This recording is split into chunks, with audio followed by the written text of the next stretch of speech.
It's Friday, April 10th, 2020. Digital Trends Live is about to start. Here's some of the topics we're covering on today's episode of the show. As we all adapt to our new work-from-home lifestyle, subscription and streaming services are starting to relax some of the exclusivity of their programming, making it available for free to everyone.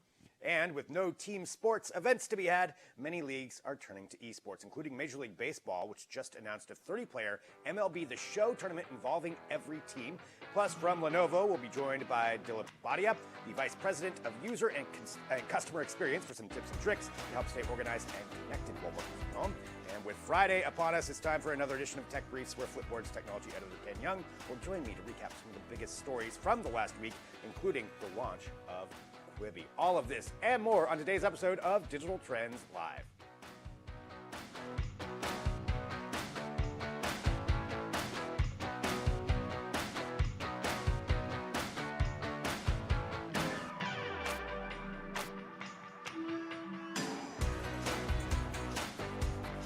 And hello, everyone. This is Digital Trends Live. Thanks for joining us wherever you are. We appreciate it. We broadcast live here every weekday, 9 a.m. Pacific, noon Eastern, bringing you trending tech headlines, news, interviews, discussions, and so much more. All while broadcasting live across a number of different platforms. We're on Periscope, Twitter, Twitch, Facebook, YouTube, LinkedIn, Dailymotion, Apple News, 2 different mobile apps, a smart television app, and at digitaltrends.com/live. So wherever you are, you can join in the conversations that we get to have. We'd like to keep you up to date with things. I do see here on Facebook, somebody just said, who needs that much coffee in the morning? I do.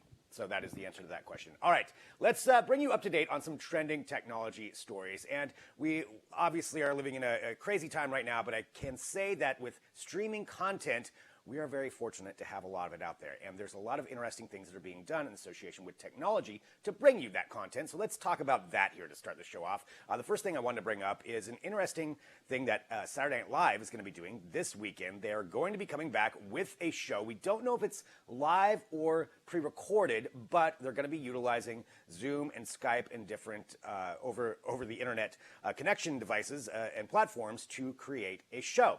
I think this is really fascinating to see where they're going to go with that, how they're actually going to make that work, how sketch comedy works in that atmosphere. But one thing I think, that we've all noticed is with Instagram live concerts and all kinds of other things that are going on right now, it's definitely time to see some creativity from a lot of people. So that's what SNL is going to be doing. So that's something that you can watch this weekend as we get ready for a long weekend at home. That's something that you can tune into. Some other things that are going to be going on this weekend that are also trending right now. Sesame Street, for those of you with kids at home. I am sorry for probably very loud times that you have at home right now. I'll just say with that. So coming up on Tuesday, April 14th, Elmo is going to be doing a special show. It's a half-hour special called Elmo's Playdate, where they're going to be talking to kids just about social distancing and showcasing, what's going on there. So that's something that you can look forward to. Again, another original show that's going to be coming out during this time.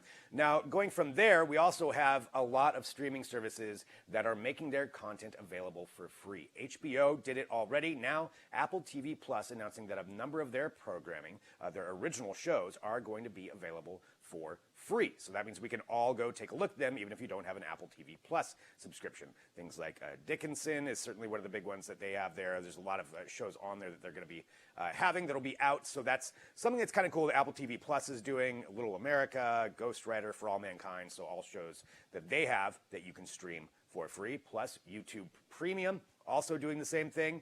A lot of their programs are now going to be available for free for you to watch for however long they make that out there. But it's certainly to help provide some content during this time and probably to get you used to their services a little bit. So YouTube Premium also doing that. Escape the Night, Step Up, High Water. Did Step Up make a series? Okay, I don't even know about that. But anyway, you can watch that. That's YouTube's premium services that you can see. And one other thing when it comes to streaming content, just bringing you up to date here with that and things that you can watch. Coming up, yes, we all watched Tiger King. And now you're going to get to watch more of it because there is a special episode. It's called The Tiger King and I that is going to be coming out with Joel McHale, where he's interviewing there he is, interviewing some of the various cast members of The Tiger King. This is coming out on April 12th, so Sunday is when you'll get to watch that. However, if you'd like to see an interview with John Finley from Tiger King, we already interviewed him. It was earlier this week, so that's available at digitaltrends.com for you to get a bit of a preview there. But that's something else that you can watch this weekend. So just kind of recapping what some of the streaming content and entertainment is that is out there and available for you. Continuing on, something else announced today, and we're talking about a lot of, well, obviously pretty much all team sports have stopped. All athletic events are off, and right now you've got MLB, which just announced an entire league that's going to be happening. So it's an MLB The Show league playing the game itself. It's going to involve all 30 teams, one player from each team who will play as their team. So each player is going to play the other one. So 29 games for each player, so they each play everybody. It's going to take place over the next 3 weeks, starting this weekend. And then after that, the 8 teams with the biggest record will go into a playoffs that they're going to have. So they're really going all out with this. I think that's a really interesting way to go about it, especially bringing in all the teams and having the player play as their own team. So that will be pretty cool to see how they pull that off. So the first game is going to be actually today at 9 p.m. Eastern. You have the Tampa Bay Rays versus the Cincinnati Reds, and 2 of their players, of course. And then you're going to be able to see this broadcast on ESPN for a large part, on the Twitch channels of each one of the players. You've got YouTube, Twitter, Facebook. So it's going to be broadcast a lot of different places. And again, seeing how technology is helping these different things adapt to bring entertainment, to bring content, to bring something to us during that time. I think that's a really fascinating way that MLB is doing that. Comes on the heels of the NBA 2K Players Only tournament. That thing, that was a nice start to this. This seems a lot more organized. MLB itself announced this, so it's kind of cool to see what they're going to be doing with that. But we'll find out more about that, of course, as we go on. You can read about that at digitaltrends.com. Again, just bringing you up to date on some trending tech stories, and then we've got a lot of great interviews here today as well. Something else, Facebook has been rolling out a lot of different new platforms and different apps and different functions. This one is something that's kind of interesting, something you wouldn't expect from Facebook, and is a quiet mode. So what this does is it allows you to minimize distractions by muting the app's push notifications for a time frame that you specify. So you go in there, you say, hey, I want it to be quiet for 6 hours, not send any notifications, because how often do we find ourselves just all of a sudden being on there? Although I appreciate you being on at 9 a.m. Pacific, noon Eastern, every single day, right here. That's the time you want to get that notification, but past that, I don't care what you do. So that's something that it'll do. It'll allow you to do that, and it'll also give you a notification when you do go onto Facebook, and it'll say like, hey, you put this in quiet mode. Are you sure you want to do that? But interesting thing that they're rolling out, something that I figured you should be aware of, and that was happening today. So you'll see that on your app. And final thing here, I wanted to bring this up just because it's trending right now, and I think it's kind of interesting, and probably a lot of us here have been in this work from home quarantine lifestyle for a couple of weeks at least, but it seems like it's been months. And sometimes you forget what it sounds like when you're in an office. So there's a website that has come out that will help you mimic the sound of an office. It looks a little strange, but as you're seeing here, and you can kind of hear it, it'll have different office sounds that some of them you may have missed. Some you may not have. It's got like the sound of the water cooler. It does even have the sound of like a coworker smacking their lips. There's a whistle person in there, and then just the sounds of general typing and people walking around, the sound of a printer. So it's giving you the sounds of an office, if that's what you need for your work from home environment in order to make it feel a little more work-like. You can just pump that through your speakers and get annoyed at the whistle person. But there it is. You can read more about that at digitaltrends.com. Hey, I'm going to let you in on a little secret. It's now time for the product of the day. All right, we're all stuck in our homes, but why not take a look at the outside world through this? And it is the Google Nest Hello Wi-Fi video doorbell with two-way audio. So you can see what's happening outside the world, but safely from your socially distanced home. So this has a 1600 by 1200 resolution, up to 30 frames per second. It's got night vision. It's got 160 degree diagonal field of view. Like I said, dual band Wi-Fi connectivity, two-way audio communication, so you can talk to whoever's out there, whoever the stranger is that's showing up on your porch, and tell them to go away. You've got noise and echo cancellation. It's got some nice video compression. It's IPX4 rated for water resistance, so if you have some rain out there, it should be fine on that. And yeah, see them when you're getting your packages. You can be like, okay, thank you. Please leave them on the front porch. So this is the product of the day that we're showcasing here. And again, these doorbells actually are really great. They're great for just monitoring things outside. Sometimes you might catch something funny outside. Or if there's somebody creeping on your front porch, like I said, you'll know who it is, and you can yell at them through the two-way audio that you have right there. So again, that's the Google Nest Hello Wi-Fi video doorbell. And that is on sale right now at that link right below. So what you want to do is click the link, that I've got right there, and that will take you to the site to make sure that you get advantage of that. I mean, you're already home. Why not start upgrading some of the things at your house? Pretty cool. All right, continuing on here with Digital Trends Live, we've got a lot coming up to talk about. But up next, we've got actually a TV review that our own Caleb Dennison was able to film. So it's the new LG OLED television. We're going to go ahead and showcase that. Caleb was able to get this done, and we'll have that on there. We've got Ciara Press, who's going to be joining us. We've got Ken Young from Flipboard. We're going to have Lenovo on the show to talk about some tips for working from home. A lot to cover here, and we're broadcasting live, and thanks to everybody who's joining us. So stick around back here in a minute with more Digital Trends Live.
Seriously destroying my hands. But you know what else they're doing?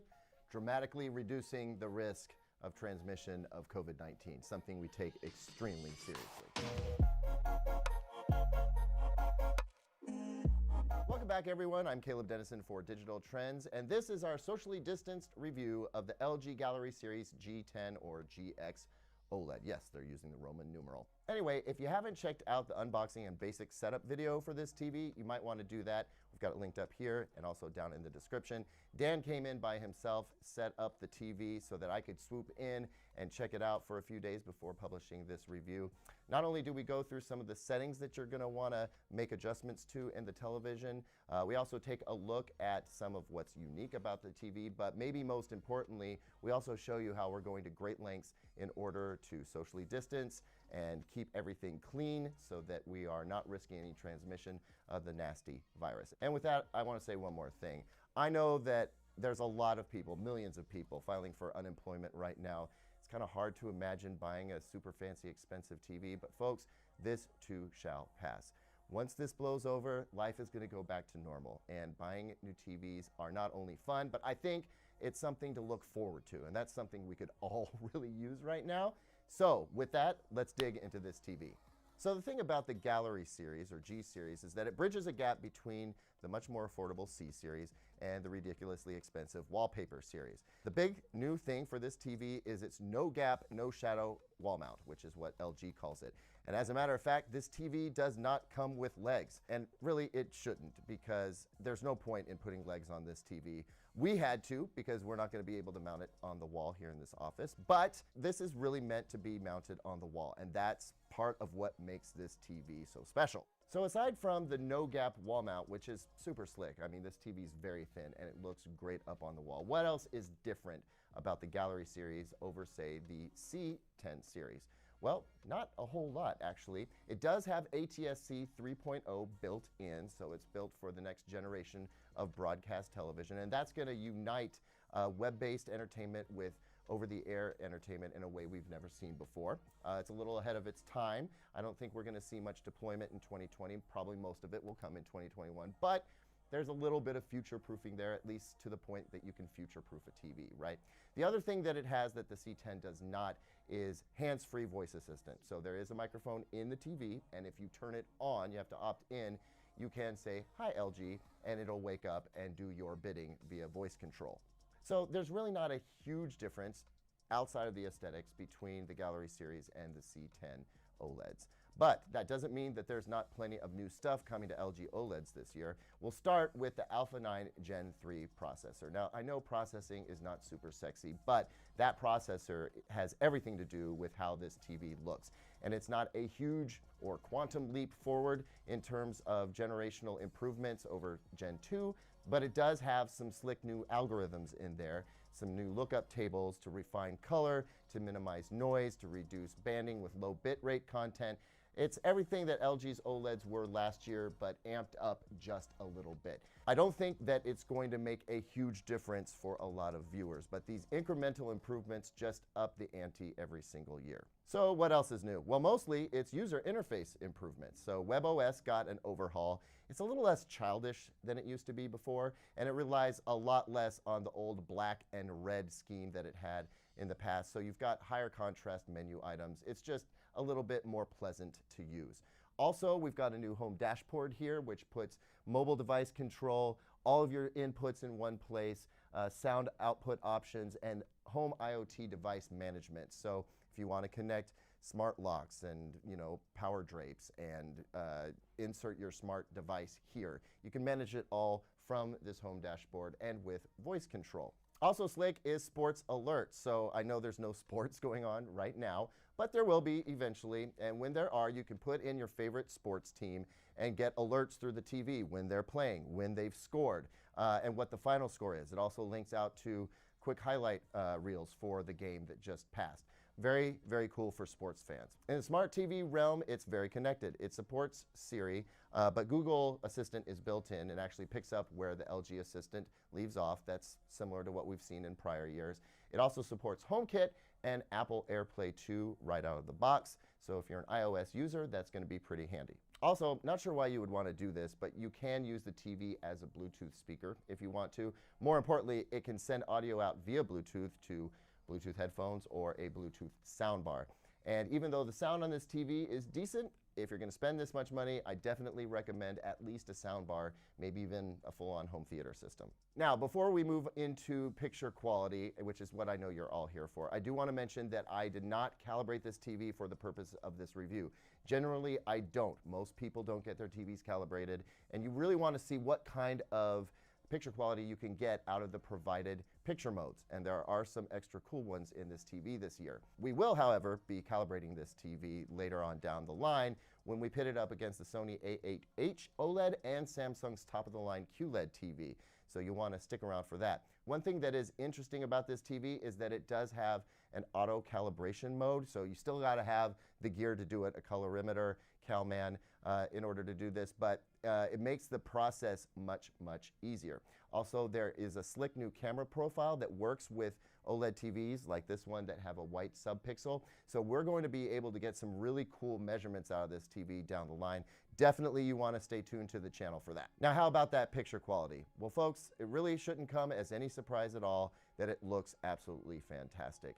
It's an OLED after all, and every time I see one, I am reminded how much impact true deep black has. And the fact that there is no halo around objects on that black background makes a stunning impression. Outside of all the benefits that really great contrast gets you from coming from pure black, the colors look really great on this TV as well. And LG has improved low luminance performance, so we're seeing better shadow detail from this TV than we have in prior OLEDs. That's a big deal for a lot of people, I know. Out-of-box performance is just great with several of the modes, which is awesome. So we used to start with cinema, and that is still a really great starting place. You get warm picture quality.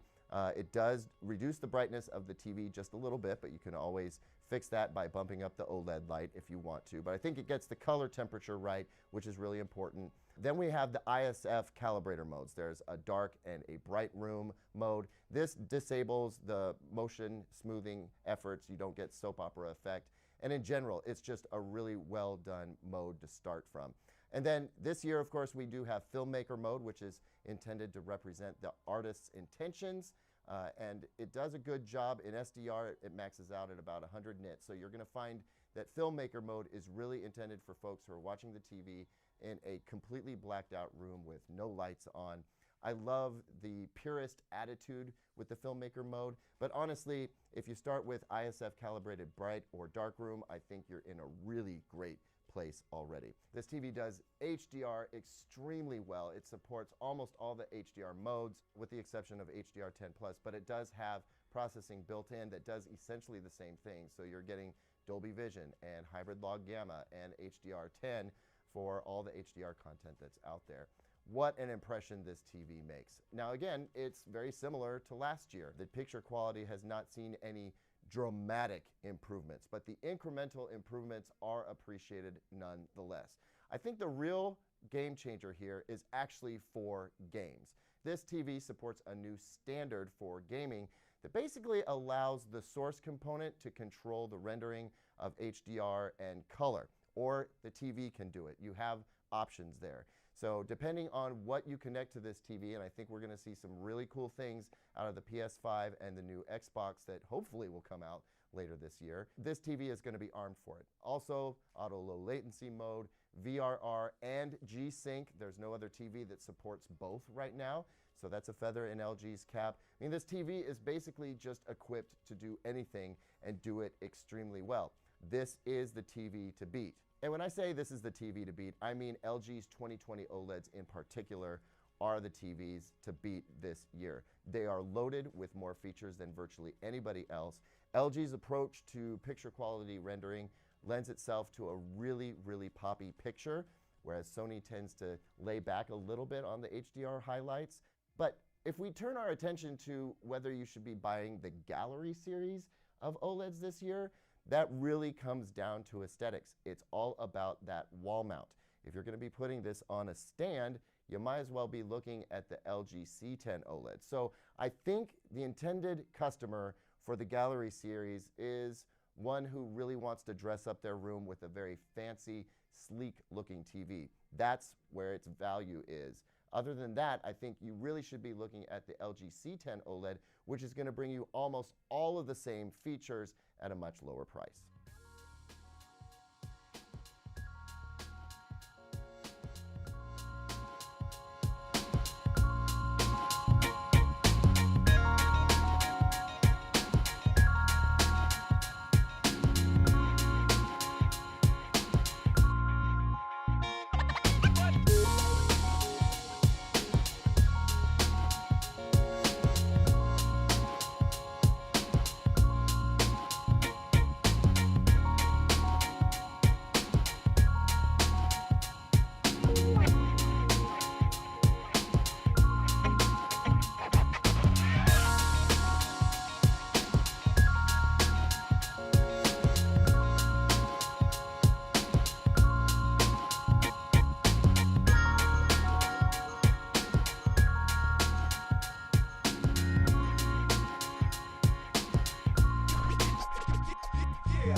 Welcome back to Digital Trends Live. Thank you everyone for joining us wherever you are. We appreciate it. Hit that subscribe button because we're all working from home and you need some entertainment and some content to watch every single day. And since we are working from home, certainly a work-life balance is more important now than ever before. And to talk about that, we have a work-life segment with Ciara Pressler, who's joining us right now from her work-from-home setup with a special guest too.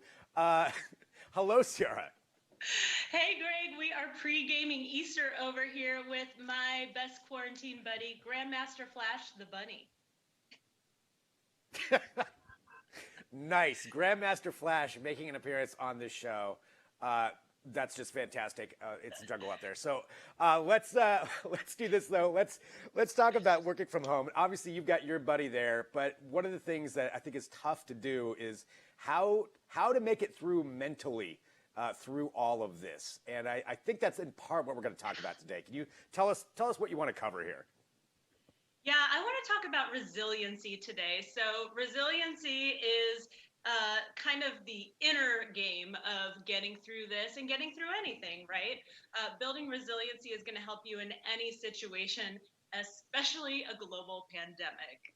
So resiliency is sort of like fitness, getting your muscles in shape, but it's about your mental and emotional health and your optimism that you can get through this. And those are all like really important things. So how do we go about building that up? How do you go about building it and even maintaining it? Yeah, that's a big question, and it's a good one. Resiliency building it is a practice, just like anything. You can't go on a weekend meditation retreat and emerge perfectly resilient. It emerges from ongoing practices and a mindset, a growth mindset, that you can get through things, that there are solutions, and that there are opportunities and silver linings in any dark cloud situation. So, whether you are a small business owner, maybe you have a startup, or it's your career, you can build resiliency in the same ways. And so, one of those things is to prioritize your mental and emotional health. We're all learning that maybe we were overworking before and we need to let go of some of those things that were clogging up our to do list. So, it's a great time to look at what do I really need to do and how can I have more balance between work and life, right? How can I take some time to go outside today, go for that walk, take a meditation or a mindfulness break, or whatever it is you do that builds your emotional health and your mental health. And what are some of the benefits of that? Like, and getting into a routine with that, or figuring out these different things that you need to do, and even if you haven't been thinking about it before, what are the benefits that people can look forward to? Yeah, well, the first one is staying relevant. In our sessions this week at pregame, where I coach groups of business owners and execs, we talked about why it's been so helpful that they have already built a lot of resiliency in their businesses. And part of it is to stay relevant. We've been through revolutions before, right? My first job was during that dot-com boom. Things changed really fast. Then there was the recession in '08 and '09. There's been a technological revolution. If your business doesn't stay relevant and if your skill sets don't stay relevant, then you might not be part of the next chapter of the business world, whatever that might look like. It's also really important for reducing stress, right? If you have some inner calm and inner strength, you can deal with stressful situations a lot better. You can also improve your relationships, not just your work relationships with other people, because you're adaptable and you're able to be that calm amidst the storm, but your personal relationships too. You're not bringing all those work problems home with you. You're able to shift into what's important, which is those life relationships, friendships, significant other, kids, parents, all of that as well. Of those are all fantastic benefits. So when we're looking at this, and how to be more resilient throughout this, as we're all kind of battling through that, what are some of the steps and what are some of the different things that people can do? Well, the first one that we've all learned is to listen. Listen to your customers, listen to the business, listen to where things are right now instead of forcing your agenda through. The more that you listen and adapt to what you hear, the better off you'll be. The next thing is make sure you're solving an actual problem. A lot of the time we create a product or a service or an event because we're really excited about it, but is it actually solving a problem for your target audience? The other thing that we're really learning through this current situation is to be authentic. Stay in your lane. If you are trying to be something you're not, or talk about things where you're not really an expert, it's not helping anyone, and it's not making you look good either, whether it's your personal brand or your business brand. So be authentic. We're all working from home. Nothing's perfect right now. It's okay to show some of your unraveled edges. Yeah, I think that's some really great advice on that. I'm definitely going to need a haircut in a couple of weeks. Whoever's watching this right now, my hair is going to be out of control. So that's something that you're going to see on this show. But that's just some great advice. Thinking about this and just how we're all dealing with it. And like you said, nothing is perfect right now. So being resilient and getting through this is going to be beneficial in so many different ways. And I know you mentioned as well pregame, and I want to make sure everybody knows about that out there. So if you have a business and you need some help, this is probably a really great time I mean, it's always a great time, but a really great time right now. A lot of people really need it to turn to you. So can you give everybody just really quick, a quick rundown of what you can do and where they can go? Absolutely. Go to pregamehq.com. You can book a business coaching session. We're actually getting more inquiries than usual because people now have some time and space to work on their business instead of being in the busyness of day to day. If that is maybe more than you need to do right now or not quite yet what you're ready for, grab a copy of my book here, Game Plan. You can get it sent to you, delivered to your house. This is an edition that was nibbled by Grandmaster Flash the Bunny, but it has worksheets in there that you can do to create your own game plan if you're changing careers, building out new goals for your business. Nice. All right, so Pregame HQ. And I think once this is all over and you're back in the studio, I think Grandmaster Flash is going to need to be coming in as well. That might be a requirement for the next. Yeah, I'm totally down with that. Happy Easter and happy spring right, to everybody. Thank you so much, Ciara Pressler. Thank you, as always, Work Life. So you can check that out at digitaltrends.com. We've got all the past episodes. Great time to go through and take a look at all those episodes of that series. She's got great advice for everybody. All right, we're taking a break because we're coming back with some more advice for you. So as we go through this show, we're going to be talking to a lot of people. We've got Ken Young coming up in a little bit, but up next we've got Delete Badiyev from Lenovo to talk about 5 tips for working from home. So they're going to walk through some of the different things that we can be doing to make that work business life a little bit easier and better. So that's coming up next. So stick around. Back here in a minute with more Digital Trends Live.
back to Digital Trends Live. I'm Greg Nibbler. Again, thanks to everybody who's joining us wherever you are. We appreciate it. Hit that subscribe button, and I say wherever you are, but I know probably most of you are at home because we're all working from home right now. This is a corner of my living room where we're broadcasting from, and who couldn't use some more advice during these times on how to be productive while working at home, and that's what we're going to do right now. So joining us, we have Dileep Bhatia, who is the Vice President of User and Customer Experience for Lenovo. Thank you so much for being here today. Looking forward to hearing what you have to say about this. I guess to start off, though, how are you handling quarantine? Well, it's we're working from home just like everybody else. We're fighting out with the kids. The kids bother me, but it's been good. It's been good to spend time with the family. Feel like I've been pretty productive overall. Nice. And you know, as we're all trying to figure this out and like look for different ways to be more productive and adapt to this, we would love to hear some advice and some tips and tricks that you have for us. So I don't know where you want to start. What do you think is one of the first things that we should know?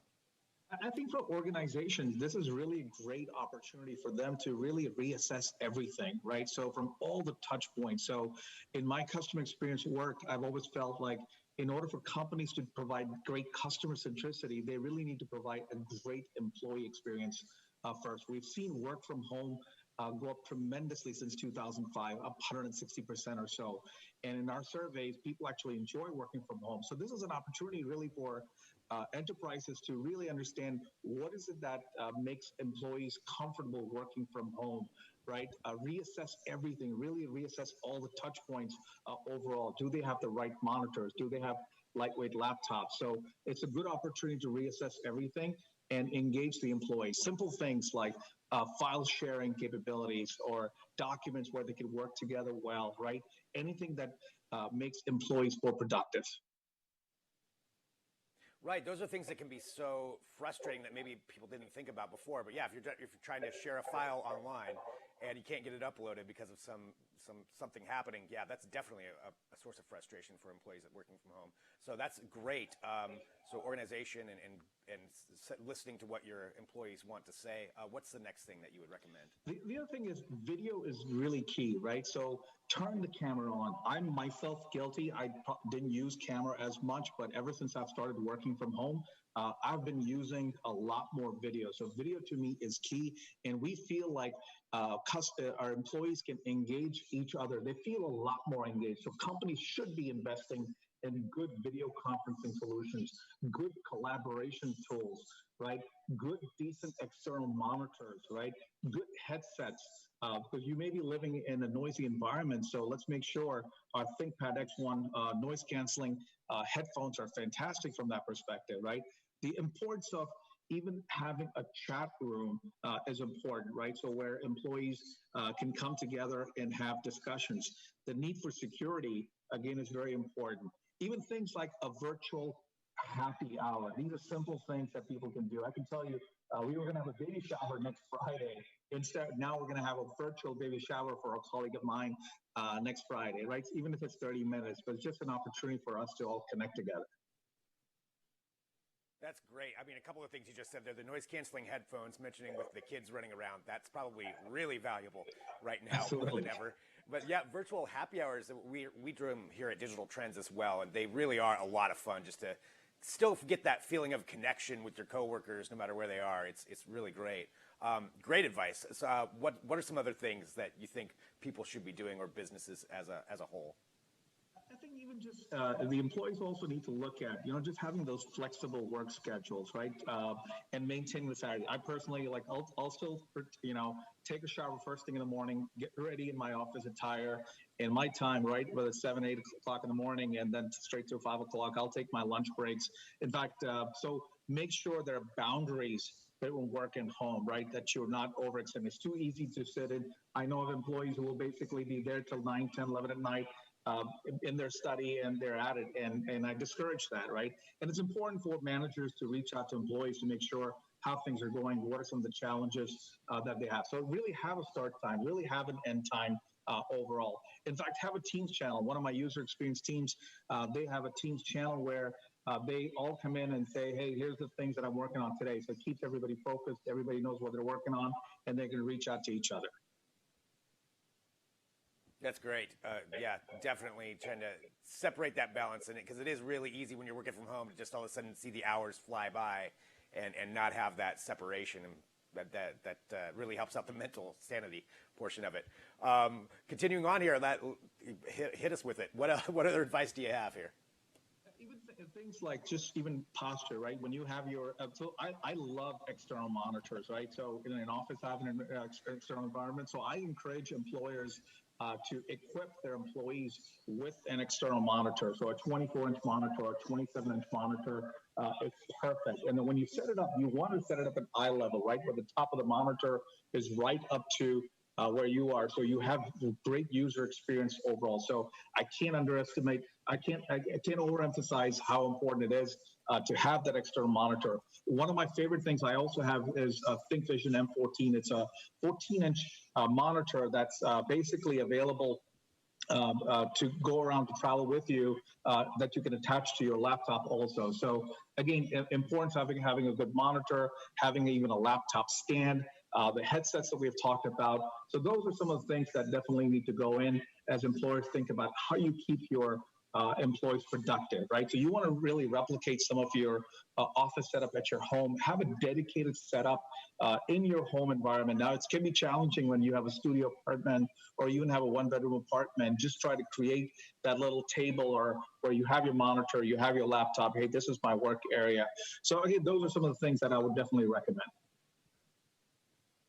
Nice. Well, this is some fantastic advice that you've got here for everybody trying to figure this out, whether it's the business or, the employee at home, separating all this out. And who knows how long this is going to be going. So it's great stuff. And even going forward, though, this is some great advice, too, for everybody to kind of utilize. And Dilip, I want to say thank you so much for joining us, and being a part of this segment here to kind of walk through all that. For anybody who wants to find out more information about some of the products that you mentioned and some of these different things as they're at home thinking about ordering some things, where would we send them? Yeah, www.lenovo.com. And we've got some great products in the ThinkPad X1 Carbon, X1 Yoga, our yoga line of products that we have. Again, the importance of having a great webcam, great speakers, great microphones. Can't emphasize enough how many people have reached out to me and asked me for advice on getting a good laptop with a good webcam camera available. So again, www.lenovo.com is a great place to start. Great. Well, thank you so much for joining us here on Digital Trends Live. Have fun at home there, working and staying safe as we're all in quarantine. All right, that was Dilip Bhatia there from Lenovo. All right, continuing on with Digital Trends Live, it is time for another edition of Tech Briefs. We've got Ken Young who's going to be joining us to recap some of the big stories in tech. So we'll keep you up to date with that as you go into the weekend. So stick around back here in a minute with more Digital Trends Live.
Welcome back to Digital Trends Live. Thank you to everyone for joining us here this day as we talk about what's trending in technology. Of course, we're here every single weekday, 9 a.m. Pacific, noon Eastern, so hit that subscribe button. But it is now time for another edition of Tech Briefs, where myself, Greg Nibbler, and Ken Young, the technology editor from Flipboard, recap some of the biggest stories in tech from this week. We've got Ken joining us from his work-from-home setup. Hello, Ken.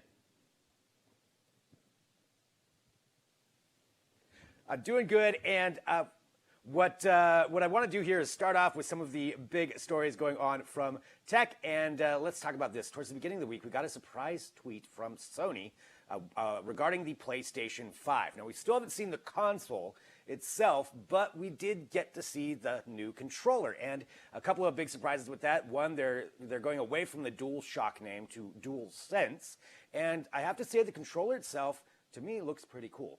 It definitely looks a little more ergonomic. They've brought the light bar encompasses a lot more of it.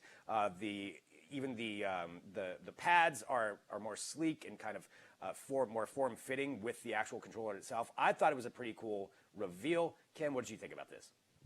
So I think when I looked at it, for some reason it reminded me almost like the form factor with what you get with the Xbox controller. I mean, there's certainly some similarities versus what you had with the previous iterations of the controller.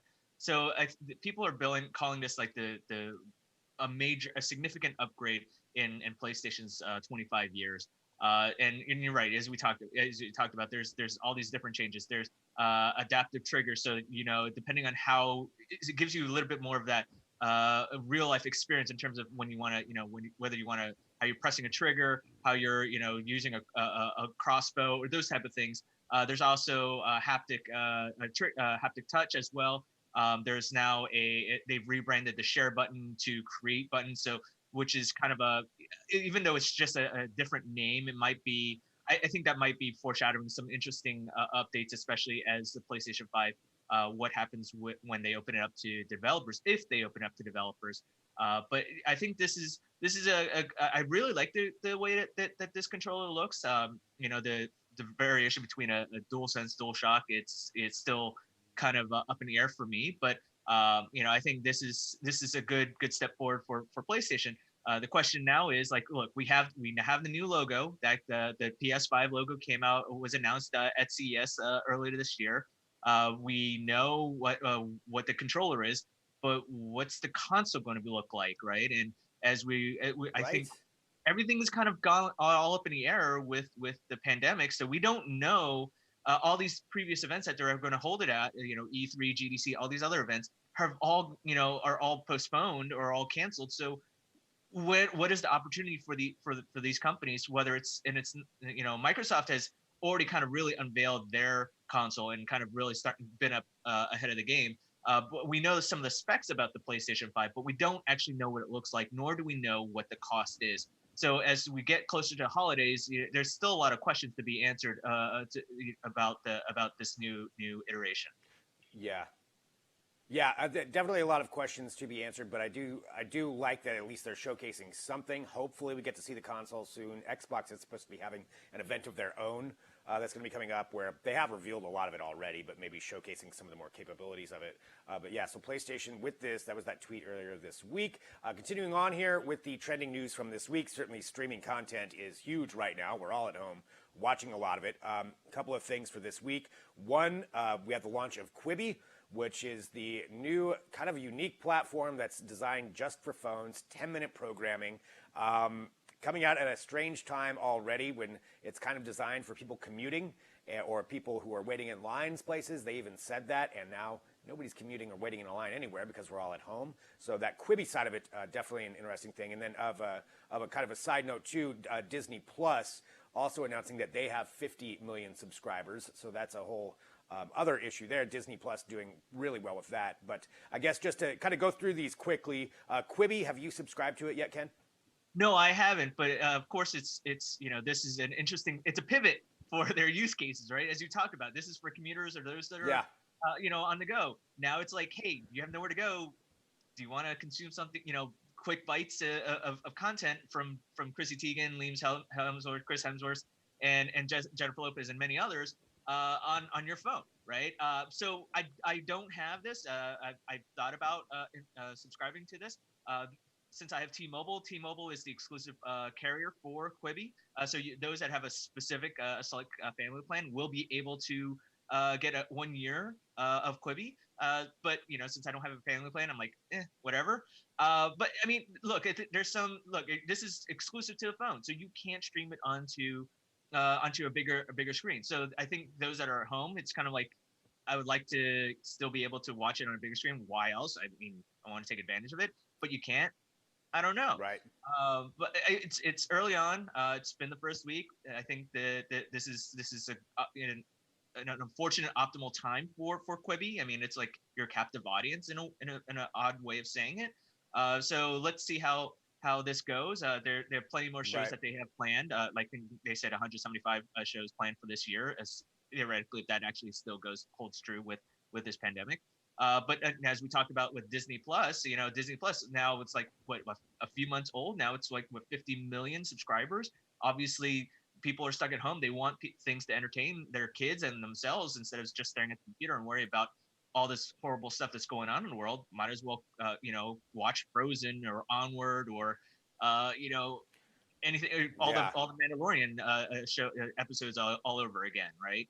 But there's, as we talked about previously, there's a lot of uptick in terms of streaming services. And Movie Anywhere, another Disney platform, just announced that they're opening up a beta program to allow people to share their movies. Obviously, there's some caveats with that.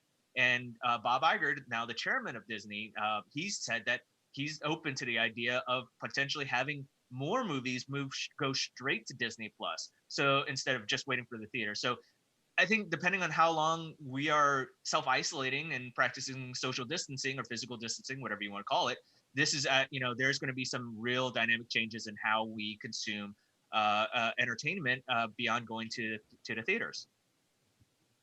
Yeah, the ramifications are going to be definitely interesting. I will say that we're going to be talking to Meg Whitman, the CEO of Quibi 2, next week on Digital Trends Live, so we'll get some more answers then from their perspective of it. But yeah, two kind of very different approaches to streaming services, but definitely both making news this week. Final thing here to talk about too, Google. We are still getting some products that are being launched, but also we'll talk about the Google Pixel 4a. But before that, Google Stadia Pro, they announced, is out for free. Now, Google Stadia, launching last November, I believe it was, has not had a great run of it. There's definitely been a lot of people who weren't excited about what they did. They had some real hiccups in the rollout, but now putting it out there for free, which means you get to play some of the exclusive games for free as well that are available on there. I subscribe to it because why not? It's free to try out. I believe it's a 90-day free trial is what you're on right when you sign up for it. So this is kind of a make it or break it moment, I feel like, for Google Stadia, with all these people at home, as you mentioned before, a captive audience, for lack of a better word, because everybody wants to stream and game and do something at home. This is the chance for people to try it out. If they don't make it through this, if not enough people subscribe, I don't know where this service is going to go. Clearly, it's Google. They've got the money to back it up. But let me ask you this. Ask you about Quibi. Have you signed up for a free trial of Google Stadia Pro? No, I haven't even done that. This is certainly tempting. Like I will admit that a lot of these type of trials, whether it's Quibi or whether it's Stadia Pro, whether it's all these other streaming services that we talked about in previous weeks on Tech Briefs, it really has captured my attention in terms of like, oh, well, it's 90 days, sure, or 2 months free, whatever, great. But it's like, okay, how long? I mean, is this more of a positive thought? Are these companies optimistic that this is we're going to be out of this whole disaster in 2 months time? Look, if you love the service, pay for it. This is they deserve to get the money. If you enjoy playing it, no, they shouldn't be giving this away for free. But I think I'm not really sure. I think I'm constantly going through this battle between whether I want to get a Switch, which no one can get a Nintendo Switch, PlayStation, Xbox. But do I want to go for the Google Stadia, knowing all the previous issues that have gone to play? Like, I mean, we're already dealing with a really stressed out internet right now. And based on what we've talked about in the past, we know that Google Stadia really drains through bandwidth really, really quickly. So do I really want to risk that at this point? And there's certainly some good titles that are with Stadia, and Stadia Pro is more of their premium version. and it's rolling out now across I think 14 countries in the next 48 hours, if Right. not already. Yeah, that you can actually. But I mean, Yeah. I'm not really sure whether I want to make that investment into there. Same thing with Apple Arcade and all these other things. I think everyone chooses what they want to do. If you do Google Stadia now, it's like here and now you can go ahead and play it. But I'm not quite there yet.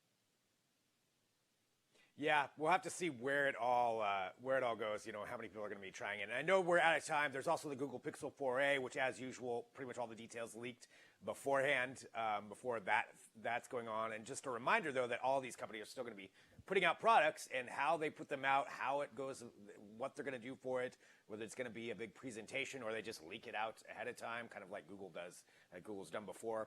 We'll have to see, but you can read all the details about those at Digital Trends and Flipboard. And Ken, as always, great talking to you. I will talk to you right back here next week with more tech briefs. Thanks, Greg. Appreciate it.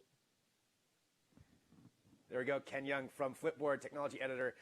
Read everything they've got there, too, at Flipboard. They've got some great programming and content as well as Digital Trends. All right, so let's take a look here at next week. First off, I want to say, I guess, thank you to everybody for joining us for this week.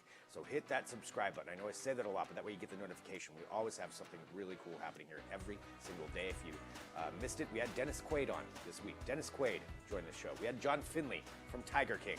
Both of them were here on the show this week, talking to us. So some great guests. And coming up next, I did mention that we have Meg Whitman, the CEO of Quibi. So we're talking about Quibi, the service. Meg Whitman's going to be here on the show on Monday, so we'll be talking to her about that. We also have the Fat Jewish is going to join us here next week, and a lot of other things that are going to be happening. As always, we've got a lot happening here with this show, and we appreciate everybody who joins us. We are broadcasting remote, and we will be here for you throughout all of this. You can depend on that. So 9 a.m. Pacific, noon Eastern. A huge thank you to the tremendous team at Digital Trends Live to make this happen every single day. And thanks for tuning in. Have a great weekend. Stay safe. I'm Greg Nibbler. I'll see you right back here on Monday with more Digital Trends Live.